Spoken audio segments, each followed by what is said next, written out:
Hari ini saya datang ke pejabat SPRM Negeri Sembilan untuk membuat satu laporan rasmi terhadap Menteri Besar sementara Negeri Sembilan dan juga terhadap adun Bukit Kebayan namanya Nico Tan berhubung surat dan satu transaksi bank ataupun kita panggil penyata bank yang telah dividerkan tersebar bahawa 180,000 telah dibayar pada 4 hari bulan Jun kepada ini pusat khidmat Nico Tan ni, ya.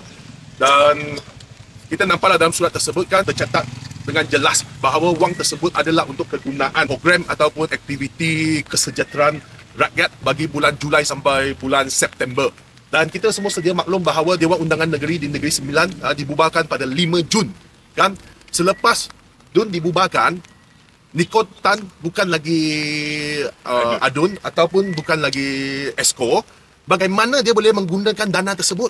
Apa punca kuasa dia untuk menggunakan dana tersebut? Selepas 5 Jun itu, dia tidak lagi boleh mewakili pihak kerajaan ataupun bertindak sebagai adun. Pertama itu. Yang kedua, kenapa tergesak-gesak sangat 4 hari bulan Jun, 1 hari sebelum pembubaran Dewan, kamu masuk 180,000 bagi pusat khidmat tu? Ini tak masuk akal.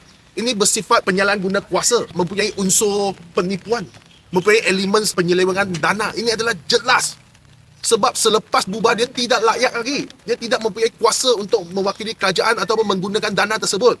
Justru itu saya ingin tanya di mana dana itu? 180,000 tu sekarang simpan di mana? Apa yang dia gunakan untuk 180,000? Untuk kepentingan peribadi ke kepentingan politik? Oleh yang demikian, saya dan bersama sahabat saya Cukubat hadir ke sini untuk membuat laporan rasmi terhadap Nico Tan, terhadap Menteri Besar sementara Negeri Sembilan Aminuddin dan terhadap pihak-pihak yang terlibat dan bersekongkol. Ya, dan saya ingin menekankan di sini, saya memberi masa 3 hari kepada pengarah SPRM Negeri Sembilan untuk membuka kertas siasatan. Jika beliau gagah menjalankan siasatan, kami terpaksa berhimpun di sini dalam masa terdekat. Kami akan memberi tekanan yang lebih besar lagi kepada dia. Sebab saya nampaklah di social media kan macam-macam tomahan ataupun spekulasi terhadap dia, hubungan dia dengan Menteri Besar Negeri Sembilan. Dan saya ingin menekankan, saya Albert Tay, saya boleh lawan Anwar Ibrahim, saya boleh lawan Azam Baki, ketua dia, ketua Pesujaya dia, dan saya boleh lawan dia punya ketua setiausaha politik kanan dia di Jabatan Perdana Menteri, pejabat Perdana Menteri. Dia siapa? Jadi saya ingin memberi amaran kepada dia, ambil tindakan secara telus, secara bebas, ya.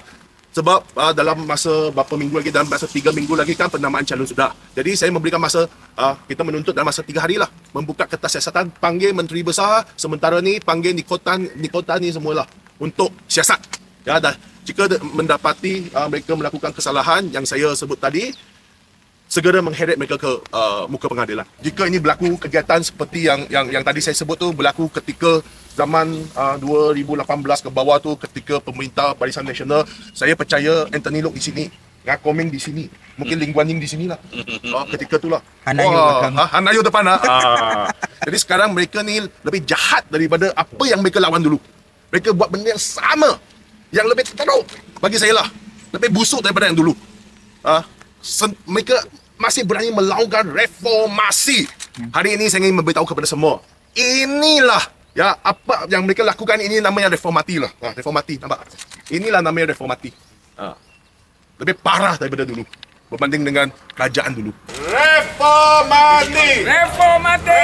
Reformati! Reformati! Reformati!